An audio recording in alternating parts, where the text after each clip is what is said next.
আজ আমরা হাজির হয়েছি জন আব্রাহামের সদ্য মুক্তি পাওয়া তেহরান মুভির এক্সপ্লেনেশন নিয়ে। কথা না বাড়িয়ে চলুন শুরু করা যাক। গল্পের শুরুতে ভয়েস ওভারের মাধ্যমে জানানো হয় ইরান ইসরায়েলের মধ্যে যে গুপ্ত হামলা চলছে সেটার ব্যাপারে। দুই দেশের মধ্যে অনেক দিন ধরে শত্রুতা চলছে। ইসরায়েলে হামলার পরিপ্রেক্ষিতে ইরান এবার তিনটি দেশ জর্জিয়া, থাইল্যান্ড এবং ইন্ডিয়াকে বেছে নিয়েছে। এই ভয়েস ওভার শেষ হওয়ার সাথে সাথে 2012 সালের ঘটনা চলে আসে।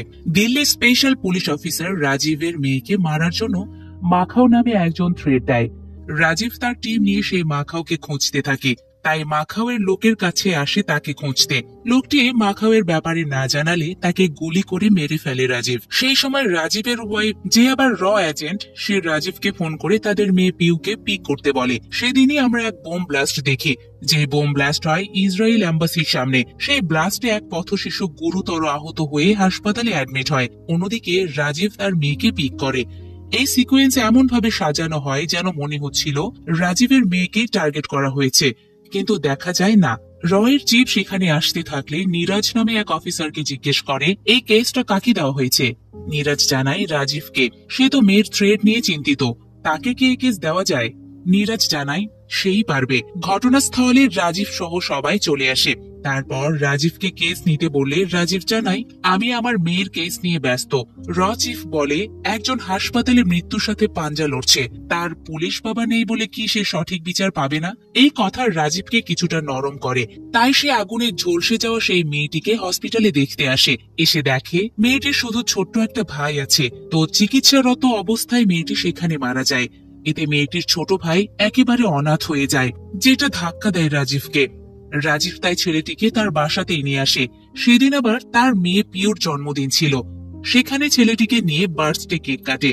তারপর ছেলেটিকে অরফানের লোকদের কাছে দেয়। কিন্তু রাজীব শুধু নিহত মেয়েটির কথা চিন্তা করে, কারণ মেয়েটি তার কাছেও একদিন ফুল বিক্রি করতে এসেছিল। পরের দিন ঘটনাস্থলে গেলে রাজীব এক ধরনের মেটাল পায়, যে মেটাল দিয়ে বোমটা বানানো হয়েছে। মিটিং এও সেটা উপস্থাপন করে সে। চিফ বলে এইটা টেরোরিস্ট হামলা, নিশ্চয়ই পাকিস্তানি কোনো জঙ্গি গোষ্ঠী করেছে। রাজীব জানায় জঙ্গি গোষ্ঠী এমন স্পেশাল বোম বানাতে পারবে না, কোনো আর্মি পার্সন এটা করেছে। তাছাড়া ঘটনাটা ইসরায়েল এম্বাসির সামনে ঘটেছে, পাকিস্তান এটা করতে পারবে না। তাদের আমেরিকার সাথে সম্পর্ক ভালো, আবার আমেরিকার সাথে ইসরায়েলের। মিটিং শেষ হওয়ার পর শেইলাজা তার বস চিফকে বলে আজ একইভাবে জর্জিয়া, থাইল্যান্ডের ইসরায়েল এম্বাসির সামনে বোম ব্লাস্ট হয়েছে। তাই রাজীব যেটা বলছে সেটাই সঠিক। 3 বোম ব্লাস্টের ব্যাপারে ঘেটে রাজীবও পুরো রহস্য বের করে। সে তার এই কেসের বস নীরাজকে জানায় এই ব্লাস্টটা ঘটেছে ইরান ইসরায়েল প্রক্সি ওয়ার থেকে। ইসরায়েল ইরানের 2 সায়েন্টিস্টকে মেরে ফেলায় তার বদলা হিসেবে ইরান 3 দেশের ইসরায়েলি এম্বাসির সামনে হামলা করে হুমকি দেয়। এর মধ্যেই ব্যাংককে হামলা কে করেছে তার ডিটেলস পায় শেইলাজা। সে জানায় শাহিন সুলতানি ব্যাংক হামলার প্রাইম সাসপেক্ট, সে ইরানিয়ান। রাজীব জানায় গত বছর সে রেজা নামে এক ইরানির সাথে ইন্ডিয়াতেও এসেছিল। এইটা শুনে শেইলাজা বলে হতে পারে সে থাইল্যান্ডে হামলা চালিয়েছে, কিন্তু এখানে কে করেছে? এই পর্যায়ে শেইলাজা রাজীবকে বলে এই কেসটা কোনো সাধারণ কেস নয়, এটাতে ইন্টারন্যাশনাল ক্রাইম জড়িত, তাই যা করবে বুঝে শুনে। রাজীব জানায় ইরানের মূল টার্গেট হয়তো ইসরায়েল, কিন্তু আমার দেশের নিষ্পাপ শিশুকে মারলো কেন, এর মূল্য তাদের দিতে হবে। তাই রাজীব তার টিম নিয়ে কাজ শুরু করে দেয়। গত বছর শাহিন ইন্ডিয়া এসে কোন ইন্ডিয়ান নাম্বারের সাথে কন্ট্যাক্ট করেছে সেটা বের করতে বললে চলে আসে আফসার হুসাইনি, সেও কিনা Indian. Cyber cell phone track করলে একটা হোটেল লোকেশন পায়, সেই হোটেলের টিম নিয়ে চলে আসে রাজীব। কিন্তু ততক্ষণে আফসার বেরিয়ে যায় হোটেল থেকে। হোটেল থেকে আফসারের ডিটেলস চাইলে কর্তৃপক্ষ জানায় কোনো ডিটেলস নেই, বেশি টাকা দিয়েছিল তাই সব গোপন রাখা হয়েছিল। রাজীব তখন হোটেলের সিসিটিভি ফুটেজ চেক করে, যেখানে একজনকে স্কুটি নিয়ে বের হতে দেখা যায়। তাই স্কুটির রেজিস্ট্রেশন নাম্বার নিয়ে ঘাটাঘাটি শুরু করে দেয় রাজীবের টিম। যার স্কুটি তাকে পায় রাজীব, কিন্তু স্কুটির মালিক জানায় টাকার বিনিময়ে ভাড়া দিয়েছিলাম। অন্যদিকে রাজীবের সহকর্মী দিব্যা জানায় আফসারের ফোন কলের সিডিআর পাওয়া গিয়েছে, তাকে ফোনে কথা বলতে দেখা গিয়েছে ইসরায়েল এম্বাসির সামনেও। সর্বশেষ তার ফোনের লোকেশন ইন্টারন্যাশনাল এয়ারপোর্ট দেখিয়েছে, তার মানে সে দেশ ছেড়ে পালিয়েছে। দিব্যা চিন্তা করতে নিষেধ করে। সে জানায় আফসার হোটেল থেকে বের হয়ে এয়ারপোর্টে আসা পর্যন্ত 2 জনের সাথে কথা বলেছে, আমি তাদের ডিটেলস বের করার চেষ্টা করছি। রাজীব অফিসে এসে কেস ডিটেলস সহ স্কুটির লোকেশন চেক করে দেখে সেটা এম্বাসির সামনে ছিল। এর মধ্যে দিব্যা জানায় একটা নাম্বার ওল্ড দিল্লিতে ওপেন হয়েছে। রাজীব টিম নিয়ে বের হয়। যেতে যেতে নাম্বারে ফোন দিয়ে রং নাম্বারে কল দিয়েছে বলে একবার কথাও বলে রাজীব। তারপর জায়গায় এসে আরো একবার কল দেয়। এবার সাসপেক্ট বুঝতে পারে কোনো ঝামেলা আছে, তাই ফোন না ধরে পালানোর চেষ্টা করে। তখন রাজীব এবং তার টিম পিছু নেয় আর এক সময় তাকে ধরে ফেলে। এবার যাকে ধরে নিয়ে আসে তাকে টর্চার করতে থাকে রাজীবের টিম। জানতে চায় তার সাথে আফসারের কি কথা হয়েছে। অন্যদিকে রাজীবকে ডাকে হোম মিনিস্টার। হোম মিনিস্টার জানায় 6 মাস পর ইরানের সাথে আমাদের একটা গ্যাস ডিল আছে। অন্যদিকে ইসরায়েলের থেকে আমরা টেকনোলজি নেই, তাই তাদের সাথে কি আমাদের কোনো শত্রুতার দরকার আছে? এই বোম ব্লাস্ট কেস ক্লোজ করুন। চিফ তাই নেরাজকে বলে দেয় রাজীবকে যেন কেস ক্লোজ করতে বলে। নেরাজ জানায় রাজীব যে কেস হাতে নেয় সেইটার শেষ দেখে সে ছাড়ে। অন্যদিকে যাকে ধরে নিয়ে আসে তাকে টর্চার করে জানতে পারে আফসার লায়লা নামে একজনের সাথে সব সময় কথা বলতো। সে সময় দিব্যা রাজীবকে জানায় স্কুটির ফার্স্ট ওনার লোকেশন পাওয়া গিয়েছে, আমি তার পিছু নিয়েছি। রাজীবও মুহূর্তে দিব্যার সাথে যোগ দিয়ে ওনারের গাড়ির পিছু নেয়, যেটা ওনার দেখতে পেয়ে পালানোর চেষ্টা করে, কিন্তু শেষমেশ রাজীবের অফিসের সামনেই থামে। এরপর গাড়ি থেকে বের হলে দেখা যায় সেটা একজন মেয়ে, যার নাম লায়লা। লায়লা বলে যখন আপনারা আমার পিছু নিয়েছেন তখন ভাবলাম আমরাই আপনাদের পিছু নেই।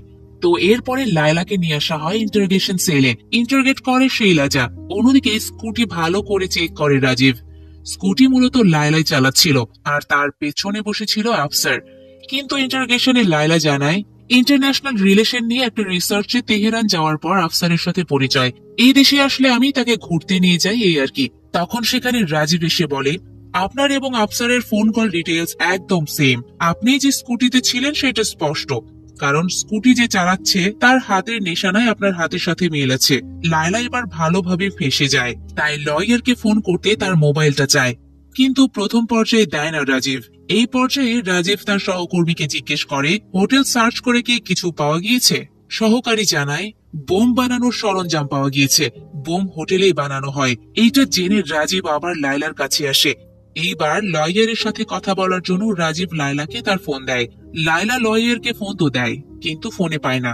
রাজীব তখন বলে আপনি যে আফসারের সাথে ছিলেন এর সব সত্যতা আছে, তাছাড়া এই ফোন দিয়ে কথা বলেছেন, এসব প্রমাণিত, তাই কনফিউজ করুন।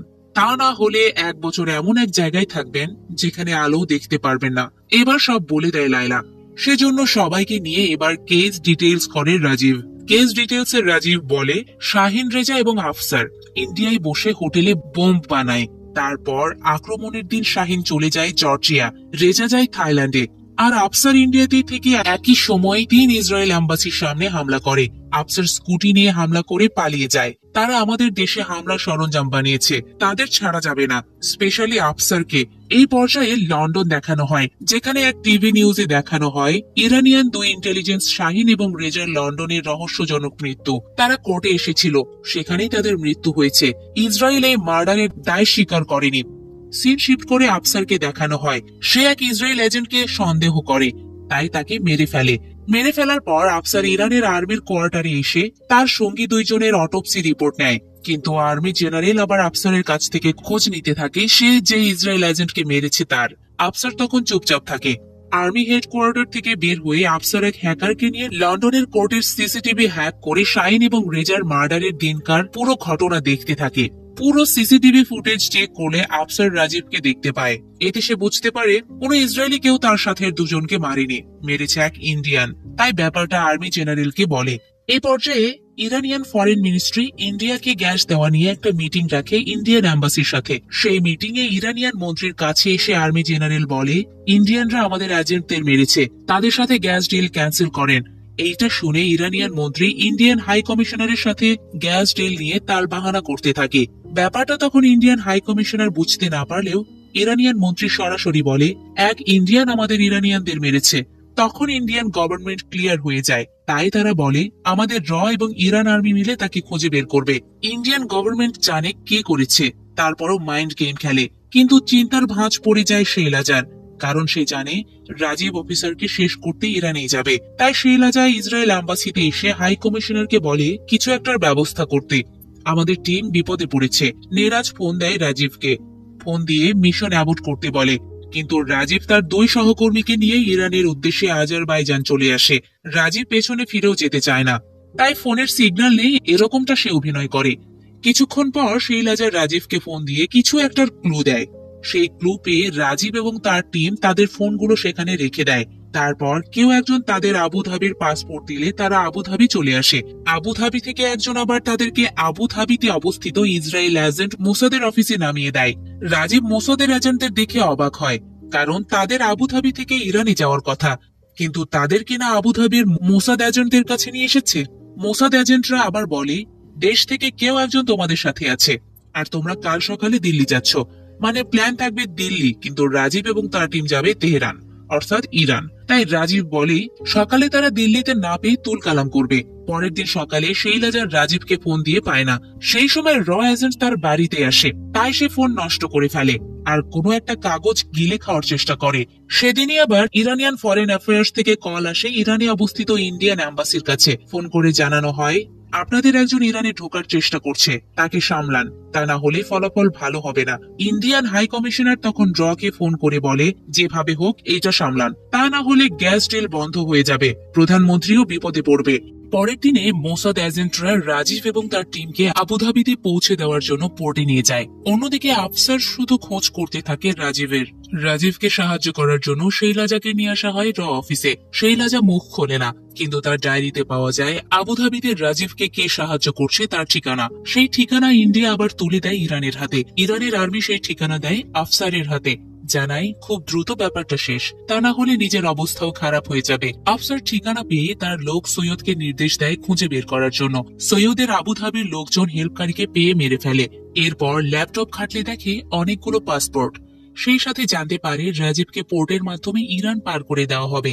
সৈয়দ এটা জানতে পেরে তার বস আফসারকে জানালে আফসার পুরো সৈন্য নিয়ে আবুধাবির পোর্ট ঘিরে ফেলে। তখন রাজীবের টিম এবং মোসাদ লড়াই করতে থাকে আফসারের লোকদের সাথে। সেই লড়াইয়ে রাজীব তার টিম মেম্বার দিব্যাকে হারায়। দিব্যাকে মারা যাওয়া দেখে আরেকজন হতভম্ব হয়ে যায়, কিন্তু রাজীব লড়াই থামায় না। একসময় সেও গুরুতর আহত হয়, তবে সে আহত অবস্থায় পড়ে জাহাজে নিজেকে আবিষ্কার করে। ততক্ষণে ইন্ডিয়াতে দিব্যা মারা যাওয়ার খবর চলে যায়, যেটা ছবি সহ পাঠায় রাজীবের সাথে আরেকজন। দিব্যা মারার খবর শৈলাজাকে জানানো হলে শৈলাজা টেনশন করে রাজীবের জন্য। এর মধ্যে মিডিয়া সহ দিব্যার বাবাকে জানানো হয় দিব্যা কোনো মিশনে গিয়ে মারা যায়নি, সে অ্যাক্সিডেন্টে মারা গিয়েছে। এটা বলে কারণ মিশন অ্যাবর্ট করা হয়েছিল, কিন্তু রাজীব সেটা শোনেনি। তাছাড়া দিব্যার মৃত্যুতে এবার ইসরায়েল ইন্ডিয়া দুজনই ফেঁসে যাওয়ার মধ্যে পড়ে যায়, তাই ইসরায়েল রাজীবের থেকে পিছু হটে। ইন্ডিয়া গ্যাস ডিল ঠিক রাখতে রাজীবকে নিষেধাজ্ঞা দেয়, আর ইরান চায় রাজীবকে মেরে ফেলতে। এদিকে রাজীব ইরানে পৌঁছে গেলে আগের প্ল্যান অনুযায়ী একজন তাকে হেল্প করে, কিন্তু সেই হেল্পকারীও বুঝতে পারে তাকে হেল্প করলে সেও মারা যাবে, সাথে তার একটা বাচ্চা আছে। এজন্য রাজীবকে দেশে ফিরে যেতে বলে। অন্যদিকে ইরানের মন্ত্রী আর্মির কাছে এসে বলে ইন্ডিয়ার সাথে গ্যাস ডিল অনেক গুরুত্বপূর্ণ, কিন্তু একজন ইন্ডিয়ান মারা যাওয়ায় ব্যাপারটা জটিল হয়ে গিয়েছে, তাই আফসারকে বলে দ্রুত এর সমাধান করো। অর্থাৎ ইরান চায় রাজীবের চ্যাপ্টার দ্রুত শেষ করতে। আর্মি অফিসার তার চাপটা দেয় আফসারের উপর। আফসারের এতে মাথা ব্যথা হয়ে যায়। এদিকে আফসার জানতে পারে রাজীব এখন ইরানে, তাই তার সহকর্মী সৈয়দকে বলে দ্রুত খুঁজে বের কর। ওইদিকে রাজীবের ইরানিয়ান সাহায্যকারী রাজীবকে চলে যেতে বলেও নিজের বাড়িতেই থাকতে দেয়, ছেলের সাথেও পরিচয় করিয়ে দেয়।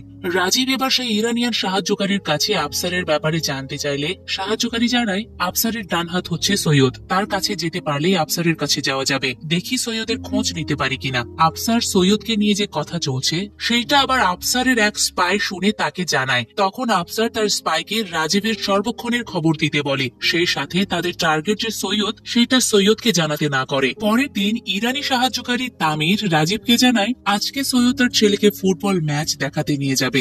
সেটা আফসার জানতে পেরে সৈয়দকে টোপ হিসেবে ছেলের ফুটবল ম্যাচ দেখতে যেতে বলে। সৈয়দ তখন খুশি মনেই ছেলের ফুটবল ম্যাচ দেখতে গাড়ি নিয়ে বের হয়। সেই সময় আফসার তার লোকজনের পিছু নিতে বলে। অন্যদিকে সৈয়দের পিছু নেয় রাজীবও। এক সময় রাজীব সৈয়দের গাড়ির সাথে অ্যাক্সিডেন্ট ঘটিয়ে তাদের গাড়িতে তুলে নিয়ে যেতে থাকে। সেটা আফসারের লোকজন আফসারকে ফোন করে জানালে আফসার জানায় সমস্যা নেই, আমি দেখছি সে কোথায় যায়। এতে বোঝা যায় সৈয়দের শরীরে জিপিএস ট্র্যাকার লাগানো হয়েছে, কিন্তু আফসার তার লোকদের গুলি করার নির্দেশ দেয়। তাই গুলি করতে থাকলে পাল্টা গুলি করে রাজীব। তামিরও গুলি চালায়। একসময় গুলি গিয়ে তামিরের শরীরেও লাগে। তারপর তারা এক জায়গায় আসলে রাজীব আগে সৈয়দকে ভেতরে নিয়ে রাখে। তারপর তামিরকে ভেতরে নিয়ে তার বাচ্চার জন্য বাঁচতে বলে। সেই সময় আহত সৈয়দ রাজীবের উপর আক্রমণ করলে তামির সৈয়দকে লক্ষ্য করে গুলি করার চেষ্টা করে। ঠিক তখনই তামির সেখানে মারা যায়। তাই রাগে সৈয়দকে মারতে গেলে সৈয়দের শার্টের সাথে জিপিএস ট্র্যাকার দেখতে পায়। সেটা দেখে রাজীব সৈয়দকে বলে, যার হয়ে তুমি কাজ করলে সেই কিনা এখন তোমার সাথে বিশ্বাসঘাতকতা করলো। অন্যদিকে আর্মি অফিসারের আস্তানায় আসলে দেখতে পায় আফসারের করা ইসরায়েলকে মারার ভিডিও। সেই সময় আফসারও তার দলবল নিয়ে জিপিএস ট্র্যাক করে রাজীবকে মারতে আসে। রাজীবও ঘরের মধ্যে ফাঁদ ফেলে। সেই ফাঁদে পা দিয়ে আফসারের অনেক লোকই মারা পড়ে। আফসারের লোকদের সাথে চলে রাজীবের বন্দুক যুদ্ধ। এক সময় আফসারও গুলি খেয়ে আর্মি অফিসারকে ফোন করে নিজেকে বাঁচানোর জন্য বলে। সেই সাথে জানায় রাজীব এখানে আছে। রাজীব তখন আফসারের থেকে ফোন নিয়ে আর্মিকে বলে, যখন একজন সোলজার মারা যায় তার জন্য সোলজার লড়ে, আর যখন দেশের একজন ইনোসেন্ট মানুষ মারা যায় তখন দেশের হয়ে সোলজার লড়ে। এই বলে ফোন কেটে দেয়। এরপর আফসারের ওয়াইফকে ফোন দিয়ে রাজীব আফসারকে বলতে বলে, তুই যে 6 বছরের বাচ্চা হত্যা করেছিস এটা তোর ওয়াইফকে বল। আফসার তাই বলে। এরপর রাজীবকে বলে, আমার যে এভাবে মৃত্যু হবে তা ভাবিনি। রাজীব তখন জানায়, আমি তো তোকে মারছি না, আমারও দেশে ফিরতে হবে। এই বলে আফসারকে না মেরে বন্দুকটা সৈয়দের হাতে তুলে দিয়ে সেখান থেকে চলে যায় রাজীব। সৈয়দ তখন বিশ্বাসঘাতকতার বদলা নিতে আফসারকে মেরে ফেলে। যদিও আফসার মৃত্যুর আগে নিজের জীবন বাঁচানোর জন্য মিনতি করে, কিন্তু সৈয়দের মন গলে না। কিছুক্ষণ পর আর্মি অফিসার সেখানে এসে আফসারের লাশ পায়। এর মধ্যে র অফিসারের কাছেও খবর চলে যায় আফসারের মৃত্যু হয়েছে। তাই তারা সিদ্ধান্ত নেয় রাজীবকে এবার দেশে আনার। সেই সময় দেখা যায় এক জায়গা থেকে রাজীবকে কেউ একজন ডাক দিচ্ছে, আর এখানেই মুভি শেষ হয়। মুভিটি আসলে সত্য ঘটনার অবলম্বনে। ইন্ডিয়ার এক পুলিশ অফিসারকে নিয়েই এই ঘটনা। তেহরান আপনাদের কেমন লেগেছে তা জানাতে পারেন কমেন্ট বক্সে।